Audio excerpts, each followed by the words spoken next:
नमस्कार। आज हम हिंदी भाषा में हिंदी केंद्रित विषय के जो 11वीं कक्षा के लिए पुस्तक है उसमें स्पीति में बारिश नामक पाठ जो छठे नंबर पर आता है उस पाठ की आज हम चर्चा करेंगे।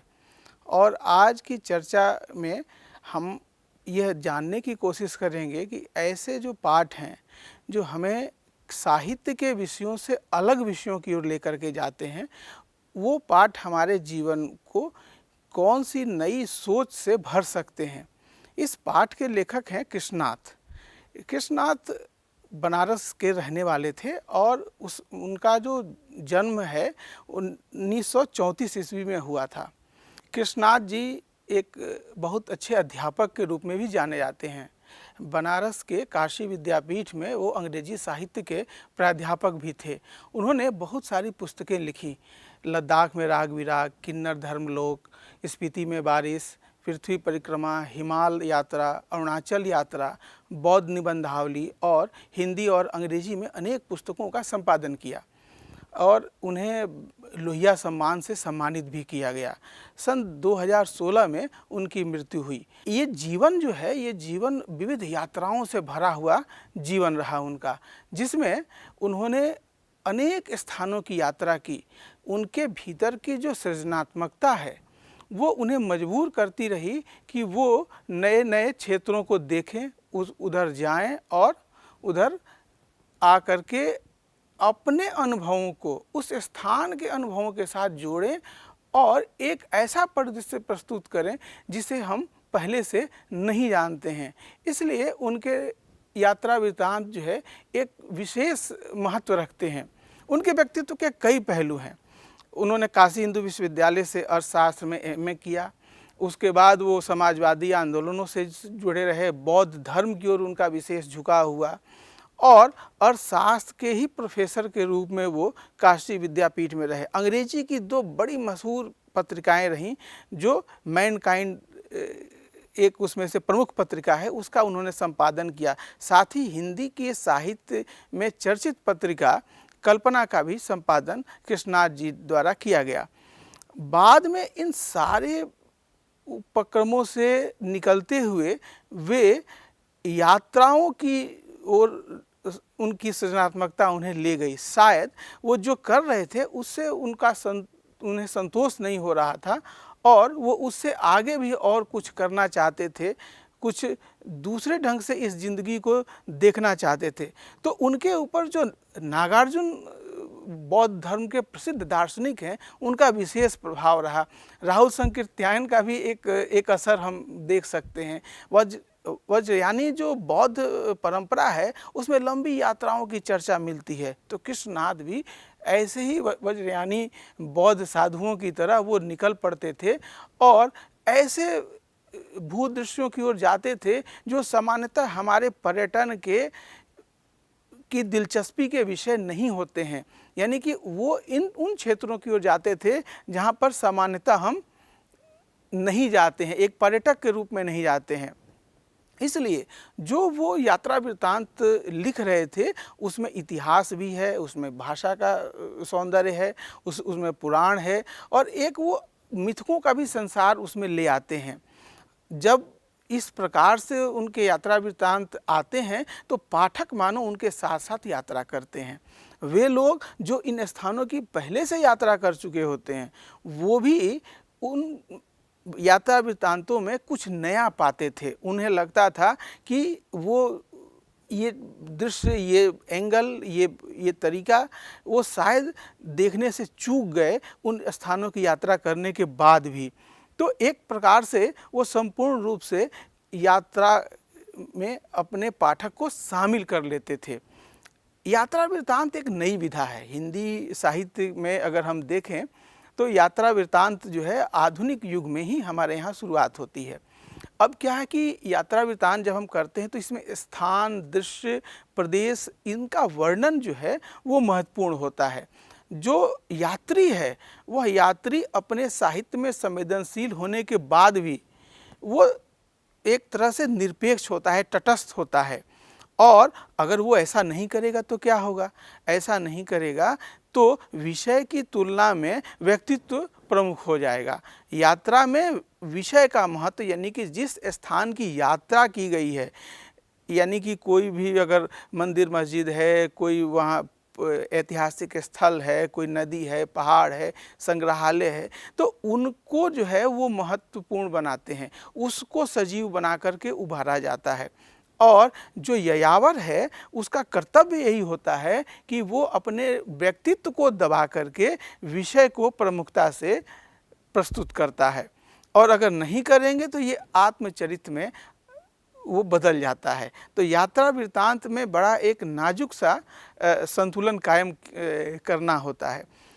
ये होते तो संस्मरण के रूप में ही है, रेखा चित्र का भी गुण होता है, क्योंकि आप जिसके बारे में बता रहे हैं उसके हर पक्ष को उजागर करना लेखक का दायित्व है। तो जितना ही अच्छा रेखा चित्र खींचेगा उतना ही बेहतर यात्रा वृत्तांत का निर्माण हो सकेगा। तो जहाँ की वो यात्रा करते हैं उसके ऐतिहासिक, भौगोलिक और सांस्कृतिक विशेषताओं से पाठक को परिचित कराते हैं। अब ये वर्णनात्मक निबंध और संस्मरण उनके भी कुछ पक्ष को अपने साथ समाहित करके चलता है। तो यात्रा वृत्तांत जो है वो यात्रा के प्रति पाठक के मन में रुचि पैदा करता है। उस स्थान की जानकारी होती है, खोजी प्रवृत्ति विकसित होती है, उसके ऐतिहासिक महत्व से हम परिचित होते हैं, कठिनाइयों का कैसे सामना करना होगा ये भी जानते हैं, लेकिन उसके साथ वो आगे बढ़ता है और वो उस स्थान को उस तरीके से जीना चाहता है जैसा कि लेखक जो है जी करके उसे बता रहा है। और यही हमारे अध्ययन के प्रमुख बिंदु के रूप में होना चाहिए कि हम इन यात्राओं से क्या सीखते हैं।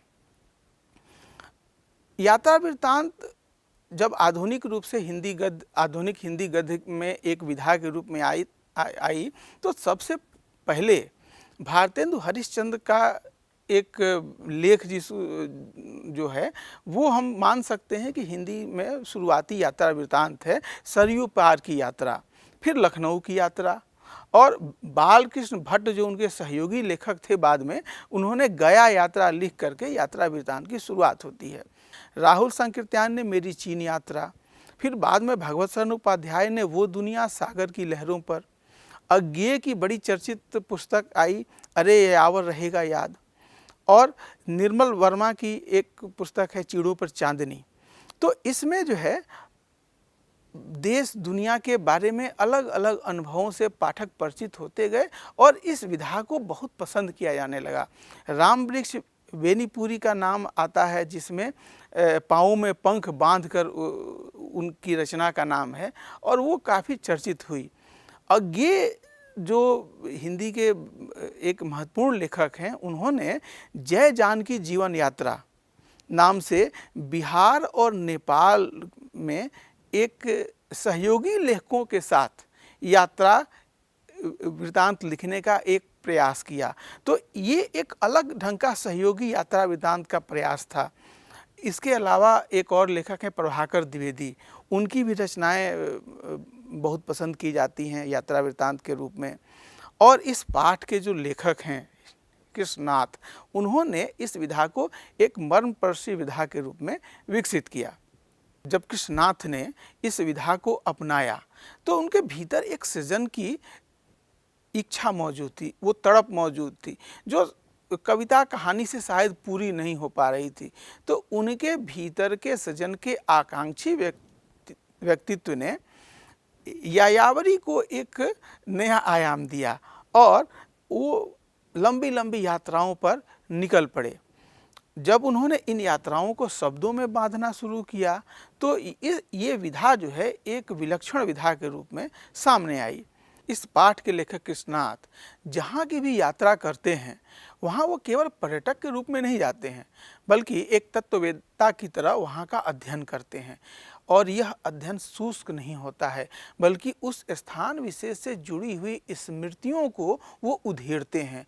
वो स्मृतियाँ जो इतिहास के प्रवाह में स्थानीय होकर के रह गई हैं, लेकिन जिनका भारतीय लोकमानस से गहरा रिश्ता है। पहाड़ के किसी छोटे बड़े शिखर पर बैठी हुई, डूबकी हुई वो स्मृतियाँ मानो कृष्णार्थ के बहाने से वो इस भारतीय जनता के साथ अपना संवाद स्थापित करती हैं। और यही उनके यात्रा वृत्तांत की सबसे बड़ी विशेषता है। स्पीति में बारिश एक यात्रा वृत्तांत है। स्पीति हिमाचल के मध्य में स्थित एक स्थान है। यह अपनी भौगोलिक और प्राकृतिक विशेषताओं के कारण अन्य पर्वतीय स्थानों से अलग है। क्यों? क्योंकि यहाँ की जनसंख्या, ऋतु, फल, पौधे, जलवायु, भूगोल ये सब जो वर्णित है ये लगभग अन्य पहाड़ी जो पर्यटक स्थल हैं उनसे वो मेल नहीं खाते हैं। दुर्गम स्पीति में रहने वाले जो लोग हैं उनका जीवन कठिनाई से भरा हुआ है, वहाँ पर पहुँचना मुश्किल है। तो लेकिन जब कोई युवा, कोई व्यक्ति वहाँ पहुँचता है तो वहाँ के लोग उसका एक स्वागत भी करते हैं, क्योंकि वो एक परिवर्तन की लहर वहाँ पर लेकर के आता है। जीवन अभावों में एक रास्ता हुआ है, बाहर की कोई भी हलचल आकर के उस एक रास्ता को भंग करती है और जीवन का संचार करती है। अब वहाँ की जो जनसंख्या है वो एकदम विरल है, तो उसको भी एक समझने की ज़रूरत है कि इस दुर्गम प्रदेश में जो लोग रह रहे हैं वो कैसे रह रहे हैं, उनके जीवन की क्या कठिनाइयाँ हैं। स्पीति हिमाचल प्रदेश के लाहौल स्पीति जिले की एक तहसील है। यहाँ पर एक ये कोई आकस्मिक नहीं है कि वहाँ लोग कम जाते हैं, क्योंकि चारों ओर ऊंचे ऊंचे दर्रे हैं और इसके कारण से इतिहास में भी वहाँ पर जाने वाले लोगों की संख्या कम रही है। और इसी कारण से वहाँ संचार के साधन भी नहीं रहे। अब कुछ सुधार हुआ है, जहाँ भारत के हर हिस्से में संचार के साधन पहुँच रहे हैं तो वहाँ भी पहुँच रहे हैं, लेकिन ज़्यादातर हिस्सा वहाँ का वो जो है वो रिमोट से मानो संचालित होता है। कोई सीधी सरकार की भी पहुँच नहीं होती है। पुराने समय में भी जब केलंग और खाजा के बीच में कोई समस्या होती थी तो अंग्रेजी शासन में तो हरकारे जाते थे।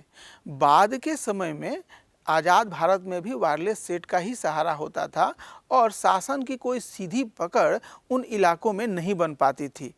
अब ये पता भी नहीं चलता था कि वहाँ हो क्या रहा है। इसीलिए प्राचीन काल में स्पीति जो है वो भारतीय जो शासन है उसमें बहुत महत्व की जो है जगह नहीं मानी जाती थी, और इसलिए उनका एक अलग वहाँ का तरीका चलता रहा। मध्य युग में जो है लद्दाख मंडल, फिर कभी कश्मीर मंडल, फिर बुलशर मंडल, कभी कुल्लू मंडल, कभी ब्रिटिश भारत के तहत जो है ये अलग अलग मंडलों में इसका शासन समाहित रहा। और लेकिन वहाँ का जो स्थानीय शासन है वो बाहरी जो एक डोर है उसको छोड़ दें तो उससे वो अलग रहा, वो अपने आप में स्वायत्त शासन के रूप में चलता रहा। और क्यों? क्योंकि वो दुर्गम है, भूगोल ने इसको स्वायत्त बना दिया और भूगोल के कारण ही इसके कष्ट भी बने हुए रहते हैं और कोई भी शासन इसके कष्टों को दूर करने में शायद समर्थ नहीं हो पा रहा था। जब राजाओं का कोई हरकारा आता था तो आने जाने में ही 6 महीने लग जाते थे, और इसलिए जब कोई आक्रमण होता था, जैसे जोरावर सिंह एक आया, तो उसके कारण से वो चारों ओर जो है वो वहाँ दहशत फैल गई, क्योंकि बाहरी कोई आता नहीं है। और जब कोई बाहरी आक्रमण आए तो वहाँ के लोग उससे बचने की कोशिश करते हैं, क्योंकि उनकी प्रवृत्ति बड़ी शांत रहती है, उनके जीवन में ज़्यादा हलचल नहीं है, ज़्यादा संघर्ष उस रूप में नहीं है कि कोई दूसरी सभ्यताओं से वो संघर्ष कर रहे हैं। तो इसलिए जोरावर सिंह के आक्रमण में भी वो एक तरह से आंखें बंद करके और वो बैठ गए, वो उससे लड़ने की उन्होंने कोशिश नहीं की। और जब वो चला गया, क्योंकि सारे लोग अपना घर छोड़ करके भाग गए थे, और भागने के कारण से उसको एकदम से खुली छूट मिल गई। वो आया और उसने उस पूरे इलाके को लूटा, जो बौद्ध विहार थे उनको लूटा, और यह एक अप्रियकर घटना जो है स्पीति के इतिहास में हो गई। लेकिन वो अपने लिए इसी तरीके से सुरक्षा ढूंढ रहे थे, क्योंकि लड़ना भिड़ना शायद स्पीति के लोगों के स्वभाव में शामिल नहीं है। और आज के समय में जहाँ पर हर व्यक्ति हिंसक है, ये एक महत्वपूर्ण संदेश है हमारी मानवता के लिए। अब जो इतने कम लोग वहाँ होते हैं, क्यों? तो लेखक तो ये कहते हैं कि मैं तो इस बात से आश्चर्यचकित हूँ कि इतने लोग भी रहते कैसे हैं। तो मैंने जब स्पीति की विपदा बताई तो लोगों ने यही पूछा, आखिर तब लोग वहाँ रहते क्यों हैं? 8-9 महीने तो शेष दुनिया से कटे रहते हैं और ठंड में ठिठुर रहे होते हैं, सिर्फ एक फसल उगाते हैं, लकड़ी भी नहीं है कि घर को गर्म रखें, क्योंकि वो इलाका ज़्यादातर पठारी है, वहाँ पर पेड़ पौधे भी बहुत कम पाए जाते हैं। तो फिर भी वो वृत्ति नहीं है, फिर कैसे रहते हैं? तो अपने धर्म की रक्षा के लिए रहते हैं क्या? अपने जन्मभूमि के ममत्व के कारण रहते हैं क्या? या इस मजबूरी में रहते हैं कि कहीं और नहीं जा सकते? तो लेखक इन सारे प्रश्नों पर विचार करके और पाठक के मन में सवाल खड़े करता है।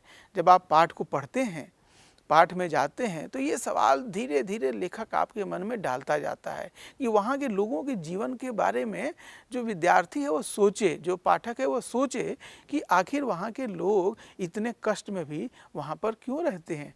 आजकल हम थोड़ा सा कष्ट नहीं बर्दाश्त करते हैं, वो पीढ़ियों से उस अभाव की ज़िंदगी।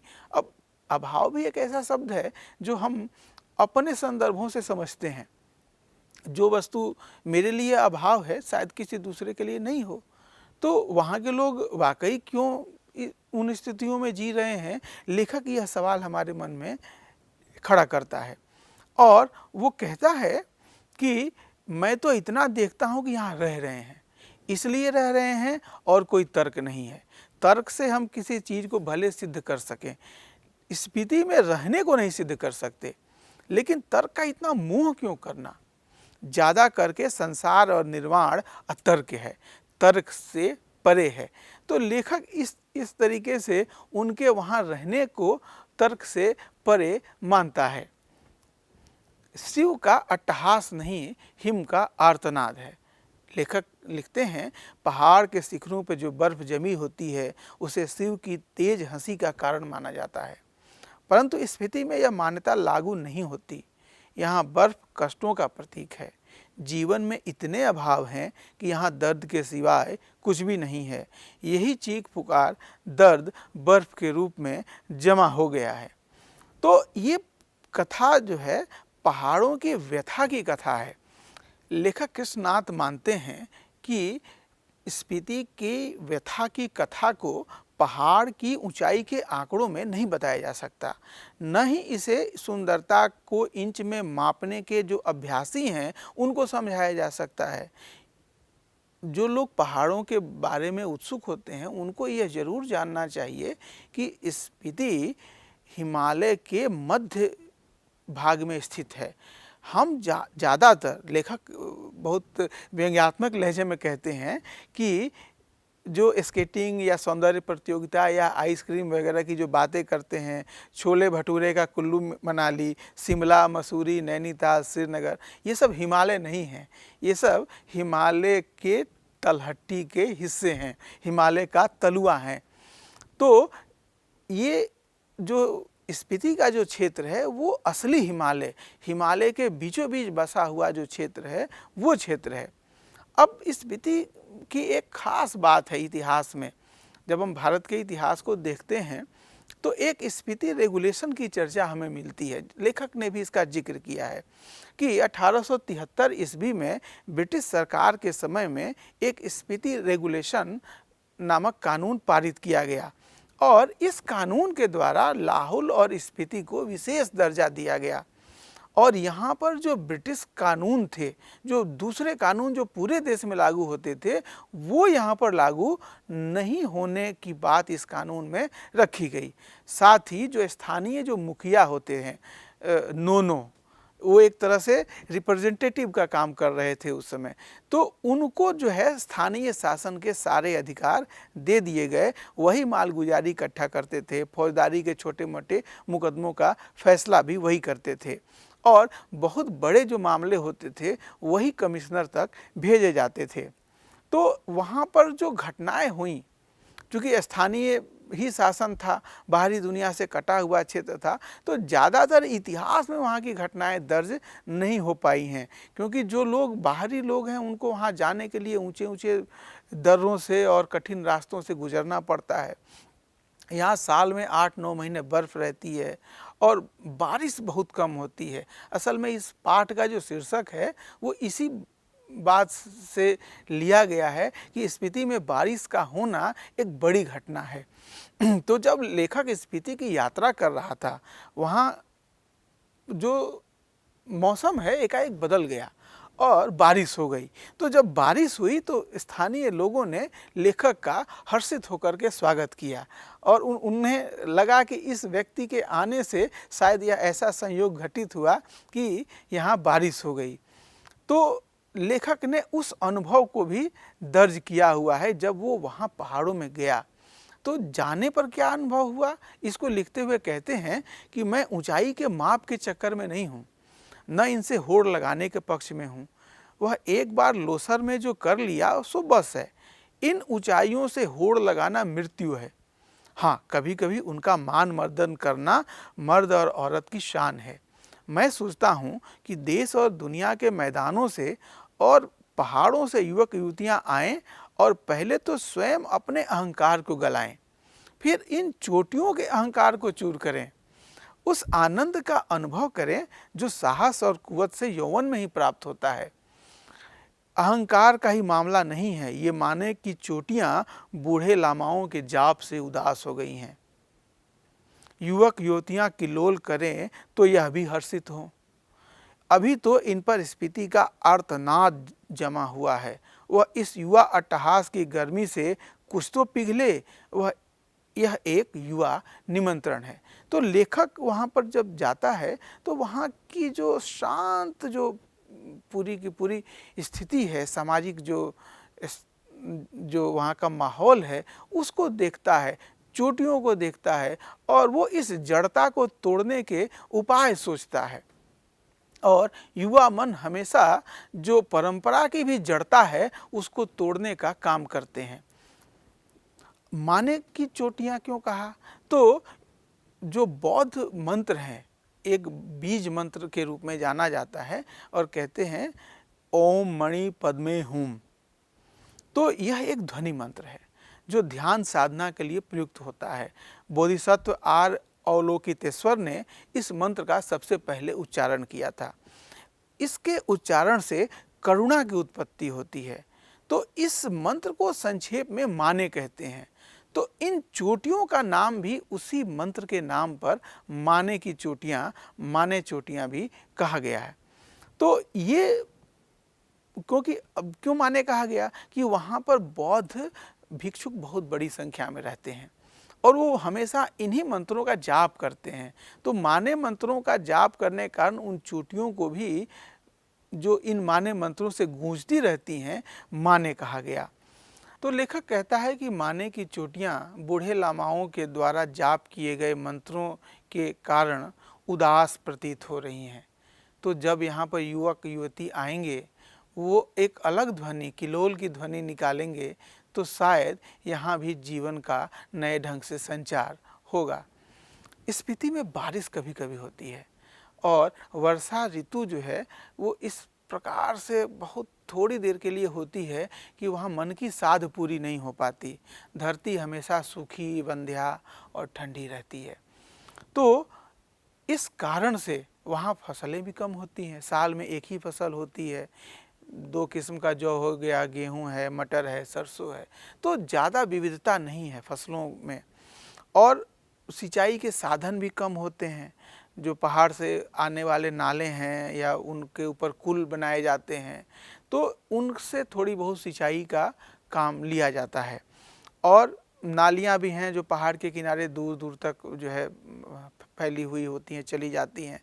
स्पीति नदी का तट इतना चौड़ा है कि उसका पानी किसी काम का नहीं होगा क्योंकि खेत बहुत दूर पड़ जाते हैं। तो ऐसे में भूमि तो बहुत है जिसे खेती के लिए हम इस्तेमाल कर सकते हैं, लेकिन पानी की सुविधा नहीं होने से वहाँ पर खेती का ज़्यादा प्रसार नहीं हो पाता है और पानी का कोई दूसरा स्रोत मौजूद नहीं है। वर्षा का जल ही वो एकमात्र तरीका है जिससे कि वहाँ के जीवन में थोड़ी बहुत हरियाली आ सकती है। तो लेखक का अनुभव है जब वहाँ पर वो है, तो एक दिन ऐसा हुआ कि वर्षा यहाँ की एक घटना है, एक सुखद संयोग है। हम काजा के डाक बंगले में सो रहे थे तो लगा कि कोई खिड़की खड़खड़ा रहा है। आधी रात का भी पिछला पहर है। इस समय कौन है? लैंप की लौ तेज की, खिड़की का एक पल्ला खोला तो तेज हवा का झोंका मुंह और हाथ को जैसे छीलने लगा। मैंने पल्ला भिड़ा दिया, उसकी आड़ से देखने लगा। देखा कि बारिश हो रही थी। मैं उसे देख नहीं रहा था, सुन रहा था। अंधेरा, ठंड और हवा का झोंका आ रहा था।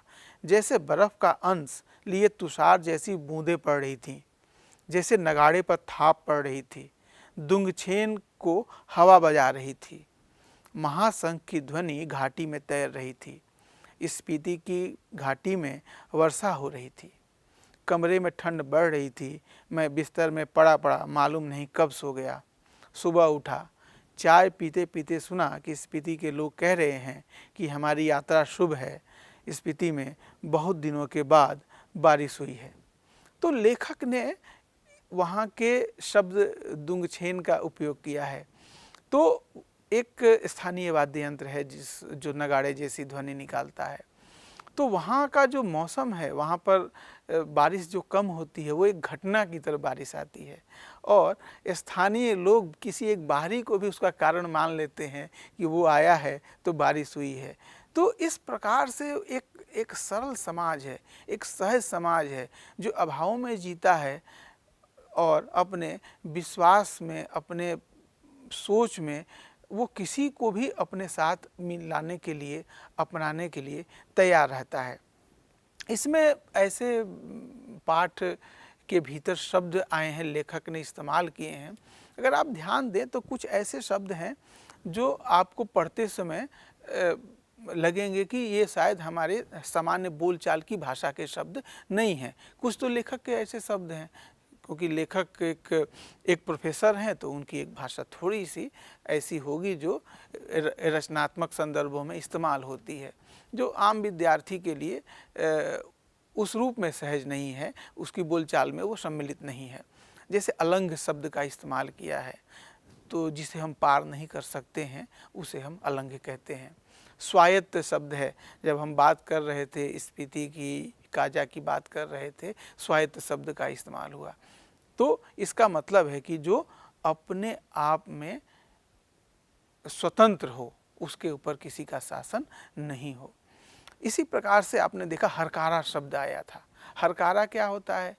तो जो जवानी संदेश पहुंचाते थे, हम आधुनिक भाषा में डाकिया, डाकिया जो है वो हरकारे का जो है आधुनिक रूप मान सकते हैं। पहले राजा महाराजा संदेश भेजने के लिए हरकारा एक जो है सेवा करने वाले लोग होते थे, उनका इस्तेमाल करते थे।